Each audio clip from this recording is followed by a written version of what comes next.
Assalamualaikum dear student, this is SN Biovala biology hub मेरे YouTube channel. और आज हमारा जो लेक्चर है that is second year first year का लेक्चर है। और इस फर्स्ट ईयर के लेक्चर एफएससी पार्ट 1 का सेकंड चैप्टर हम डिस्कस करने जा रहे हैं, इंपॉर्टेंस ऑफ कार्बन। ये एक इम्पॉर्टेंट एंटी टेस्ट के अंदर तो नहीं खैर शामिल, लेकिन that is important for the short question as well as उसमें कुछ क्वेश्चन है लॉन्ग, तो उसमें उसके हवाले से इंपॉर्टेंट है। ठीक है, खैर स्टार्ट करते हैं आज का टॉपिक। सबसे पहले आपने बेटा याद रखना है कार्बन जो है ये एक बेसिक एलिमेंट है। तो फर्स्ट बात आपने याद रखनी है that is carbon is the basic element, is the basic element. इसके बाद अगला जो पॉइंट है वो आपने याद रखना है due to its unique property की वजह से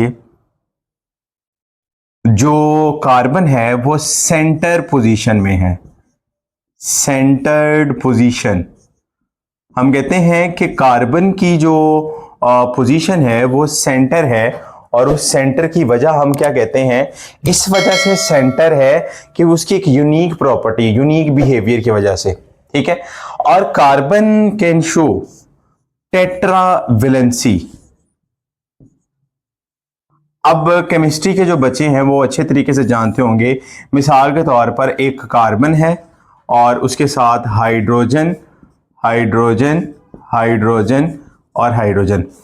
ये कार्बन ने अपनी 4 वैलेंसी को कंप्लीट करना है। It can complete the valency of 4, यानी इसने 4 हाइड्रोजन एटम को इनक्लोज करना होता है। ठीक है, सो पहली बात आपने याद रखी, carbon is the basic element due to its unique property. Carbon occupy which position, बताइएगा जरा, सेंटर्ड पोजीशन। सेंटर्ड पोजीशन दोबारा जरा देख लीजिए, सेंटर्ड। ठीक है, सेंटर के अंदर है। अब टेट्रावेलेंसी है, कार्बन कैन शोज टेट्रावेलेंसी। क्यों कहते हैं कि कार्बन दरमियान में, इधर भी हाइड्रोजन, इधर भी हाइड्रोजन, ऊपर भी नीचे भी, ऊपर हाइड्रोजन, नीचे हाइड्रोजन, इधर हाइड्रोजन, इधर हाइड्रोजन, चारों तरफ हाइड्रोजन है। ठीक है, अब आपने एक और बात याद रखनी है, वो ये है कि कार्बन जो है आपको पता है कि ये ब्रांच फॉर्म में भी हो सकता है। ठीक है मेरे बच्चे, ये अनब्रांच फॉर्म में भी हो सकता है। ठीक है, ये रिंग में भी हो सकता है। अब बच्चे क्वेश्चन करेंगे कि सर ब्रांच और अनब्रांच समझते हैं रिंग में।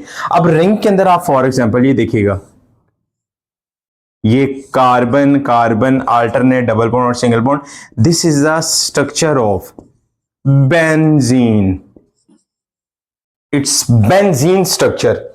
अब ब्रांच में और अनब्रांच के अंदर, अब ब्रांच की देखेंगे, लाइक फॉर एग्जांपल एक हमारे पास चेन है कार्बन 1 2 3 4 5, इसके साथ कार्बन, इसके साथ कार्बन, हाइड्रोजन, हाइड्रोजन, तो ये एक ब्रांच में चला जाएगा। ठीक है, अनब्रांच में देखेंगे कार्बन एक लॉन्ग चेन में है। किस चेन में है, लॉन्ग चेन में।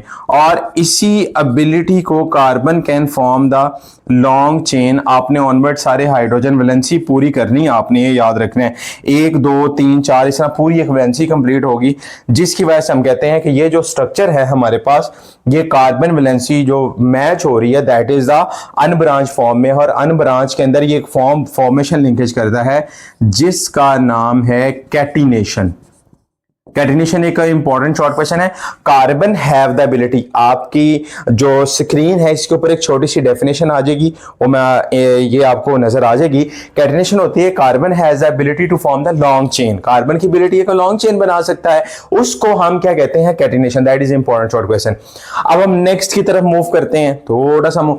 अच्छा, अगर आपसे पूछा जाए कि कार्बन किस तरह का लिंकेज बना सकता है, कार्बन हाइड्रोजन के साथ भी है, कार्बन ऑक्सीजन के साथ भी है, कार्बन नाइट्रोजन के साथ भी है, सबके साथ बना सकता है। कार्बन का दिल चाहे जिसके साथ मर्जी, वो चाहे तो ऑक्सीजन को कहे आ जा, वो चाहे तो फास्फोरस को कहे आ जा, वो चाहे तो नाइट्रोजन को कहे आ जा, जिसको चाहता है वो उसे अचीव कर लेता है। तो वो कार्बन के, मैं ऐसे कहता हूँ, किसी चीज को चाहो तो इतनी शिद्दत से चाहो कि वो चीज कहे तू मेरी मैं तेरा। कार्बन की भी यही बात है, कार्बन को दिल चाहे, क्योंकि सेंटर में है, सेंटर के अंदर जो भी है फॉर एग्जाम्पल वो किसी चीज को भी कैप्चरिंग कर सकता है। अब हम बात करते हैं कार्बन हाइड्रोजन। कार्बन हाइड्रोजन की मिसाल हम क्या कहते हैं, that is a potential energy. Potential source of energy आप लिख सकते हैं, that is a potential source of energy. तो ये एक इंपॉर्टेंट बात है, ये भी आपने बात याद रखनी है। इसके बाद carbon oxygen, carbon oxygen bond आपको नजर आता है, लेकिन कार्बन ऑक्सीजन बॉन्ड कहां पे नजर आता है बताएं जरा, शाबाश। That is glycosidic bond. अब ये जो ग्लाइकोसिडिक बॉन्ड है आप कहां पे पढ़ के हैं बताएं जरा, अभी आगे जाके हमने डिटेल में पढ़ना है ग्लाइकोसिडिक बॉन्ड। दो मोनोसेक्राइड के दरमियान में जो हमें मिलता है बॉन्ड, उसे हम कहते हैं, आगे जाकर डीपली डिस्कस करेंगे ये स्ट्रक्चर्स के हवाले से। कार्बन नाइट्रोजन, कार्बन नाइट्रोजन जो है ये किस में नजर आता है, ये मेरा बच्चे नजर आता है आपको पेप्टाइड लिंकेज में। अब आपके से कोई भी अगर एमसीक्यूज पूछे, एमसीक्यूज पूछता है पेप्टाइड लिंकेज बॉन्ड इज, तो आपने आंसर क्या देना है, आपने देना है कार्बन नाइट्रोजन, नहीं आपने देना है carbon nitrogen. Carbon oxygen that is a glycosidic bond. Potential energy source of chemical activities वो है कार्बन हाइड्रोजन। तो इस तरह क्वेश्चन आएंगे, क्वेश्चन को गौर से देखिएगा। अब मैक्रो मॉलिक्यूल क्या होते हैं, मैक्रो मॉलिक्यूल मिसाल के तौर पर हमारे पास है फैट्स, हमारे पास है सेलुलोज, ये क्या है, these are the insoluble in water. पानी में क्या है, ये इनसॉल्युबल है। अब ये अपने अंदर बहुत सी चीजों का इनटेक ले सकता है। मिसाल के तौर पर ग्लूकोज है, ये ग्लूकोज अपने अंदर स्टोर कर सकता है और उसको बाद में एनर्जी के तौर पे यूज किया जा सकता है। ठीक है, ये आपकी बुक में एज इट इज मैं लाइनों को बता रहा हूं। ठीक है, माइक्रो मॉलिक्यूल क्या होते हैं, माइक्रो मॉलिक्यूल छोटे छोटे मॉलिक्यूल, मिसाल के तौर पर ग्लूकोज, मिसाल के तौर पर छोटे छोटे अमाइनो एसिड्स। ठीक है, हम उसको भी, प्रोटीन का स्ट्रक्चर तो खैर मैक्रो मॉलिक्यूल में आ जाएगा। माइक्रो मॉलिक्यूल दैट इज कुछ ऐसे स्मॉल मॉलिक्यूल हैं जो कि एनर्जी देते हैं, इमीडिएटली ब्रोकन हो जाते हैं। ठीक है, और वो किस फॉर्म में हमें मिलते हैं, दैट इज फॉर्मेशन जो होती है एटीपी।